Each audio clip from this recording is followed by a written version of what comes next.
Bismillahirrahmanirrahim. Alhamdulillahi Rabbil Alamin, wa salatu wa salamu ala Sayyidina wa Nabiyina Muhammad, wa ala ahlihi tayyibin at-tahirin, wa sahbihi al-muntajabin, wa ala jami' al-anbiya illahi wal mursalin. Me emrin e Allahut, të gjithë mëshirë shpejt, mëshirë plotit. Falënderimet më të sinqerta janë për Allahun e madhëruar.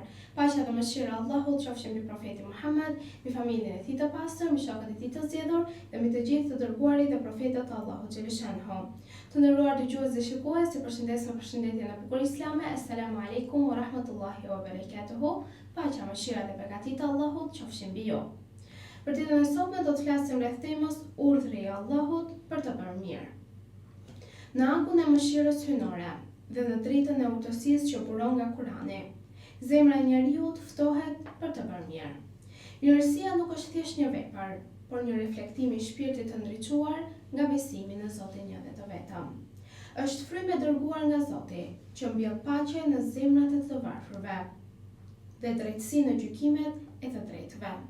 Allahu i madhëruar ka urdhëruar qartë që njeriu të ndjek udhën e mirësisë, të jetë dritë në errësirë, mëshirë për njerëzit dhe shtyllë e drejtësisë. Allahu në Kuranin e Shenjtë bën të qartë se detyra e njeriut është të jetë mbrojtës i vlerave të larta dhe të ndihmojë në përhapjen e mirësisë në tokë. Ku shohim në surën Nahl, në ajetin 90 se thuhet: Allahu urdhëron për drejtësi, për të bërë mirë dhe për të ndihmuar farefisin. Ky është ajet dhe përmendet si një ndër ajetet më të fuqishme ku Allahu kombinon drejtësinë me mirësinë dhe lidhjet familjare në një urdhër të vetëm dhe të prerë. Urdhrat e Allahut nuk janë thjesht urdhra të rastësishme, por janë rrugë për të ngritur shoqëri të ndriçuara për nga virtyti. Profeti Muhammed, paqja dhe bekimet e Allahut qofshin mbi të dhe mbi familjen e tij, ishte mishërimi i plot i urdhrit hyjnor për të bërë mirë.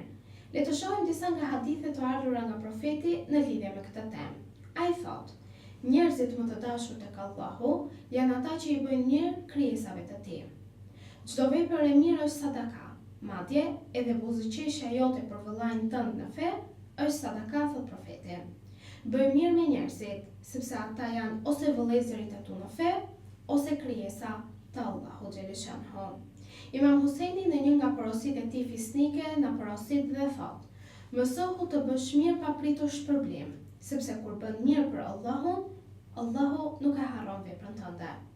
Në horizontin e qetë të shpirtit besimtar, ku zemra lidhet me qiellin dhe shpirti ushqehet me dritën e fjalës hyjnore, pra me Kuranin familjar, qëndron një thirrje që nuk hesht kurrë. Pra, bëj mirë. Është një zë i brendshëm, një frymë e pastër që vjen nga Allahu, që njeriu e nxit të jetë burim mirësie, paqe dhe ndriçim për të gjithë të tjerat. Mirësia nuk është thjesht një akt njerëzor, por një urdhër hyjnor, një pasqyrim i emrave të bukur të Allahut, që janë Ar-Rahman, Ar-Rahim dhe Al-Karim. Allahu i madhëruar e ka përmendur në shumë ajete të Kuranit rëndësinë dhe domosdoshmërinë e të bërit mirë. Ai e ka bërë të detyrueshme për besimtarët të jenë aktiv në përhapjen e së mirës, duke treguar dhe modeluar vlerat më të larta morale. Allahu thot: Allahu urdhëron për drejtësi, për të bërë mirë dhe për të ndihmuar farefisin dhe ndalon nga poshtërsia, nga e keqja dhe arroganca. Ai ju këshillon që të merrni mësim nga kjo që u përmend. Ky ajet përmendet shpesh në hutbet e ditës së xumas si një kujtesë e përhershme se besimtari nuk është pasiv, por një ndërtues i mirë i së mirës në çdo aspekt të jetës. Çdo buzëqeshje, çdo dorë që ngrihet për të ndihmuar të tjerët, çdo shikim i mëshirshëm është një vepër që përllogaritet në peshore në amshuar në ditën e gjykimit. Allahu thot: nuk është mirë ajo që i ktheni fytyrat tuaja kahlindja dhe perëndimi, por mirë është ai që beson në Allahun dhe ditën e fundit, në ëngjëjt, në librat dhe profetët, dhe që jep nga pasuria e tij sado që e do, për të afërmit, për jetimët dhe për nevojtarët dhe udhëtarët dhe për lirimin e sklepërve. Ajeti 177 i surës Bekare. Pra mirësia nuk kufizohet vetëm te familja apo te komuniteti i ngushtë në shoqërinë ku jeton. Islami na mëson të jemi të mëshirshëm ndaj të gjitha krijesave, njerëzve, kafshëve dhe bimëve, sepse të gjitha këto janë krijesa të Zotit një dhe të vetëm. Imam Sadiku thot: Adhurimi më i mirë pas detyrimeve bazë është të bësh mirë me të tjerët dhe me njerëzit. Kush është i mëshirshëm në tokë, ndaj tij do të jetë i mëshirshëm dhe Allahu që gjendet në qiell, thot profeti Muhammed.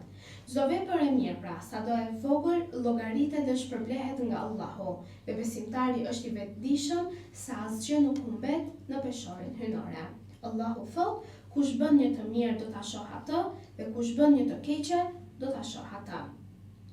Do doja ta mbyllja temën e ditës së sotme të nderuar dëgjues dhe shikues me një lutje ku thuhet: O Zoti im, që je burim i mirësisë dhe i mëshirës, na bëj prej atyre që zbatojnë urdhrat e tu me sinqeritet, prej atyre që bëjnë mirë kur janë të pasur e kur janë në nevojë, kur janë në dritë dhe në errësirë, në gëzim dhe në sprova. Na mëso të jemi nga ata që dhurojnë pa pritur kthim, që falin pa u kërkuar falje, që ndërtojnë ura kur të tjerat ngrënë mure. Na bëj prej atyre që mbjellin dritë në këtë botë dhe gjejnë dritë inshallah në botën tjetër. Qofshim prej atyre të cilët dëgjuam dhe u bindëm, që ndrojmë në këtë rrugë të bindur dhe të palëkundur, dhe Allahu na shpërbleft çdo vepër të mirë që bëjmë në këtë botë, dhe qofshim prej besimtarëve që fitojnë xhenetin në botën tjetër. Në këtë moment ju përshëndes me përshëndetjen e bukur islame. Assalamu alaikum wa rahmatullahi wa barakatuhu. Paqja, mëshira dhe begatit e Allahut qofshin ju.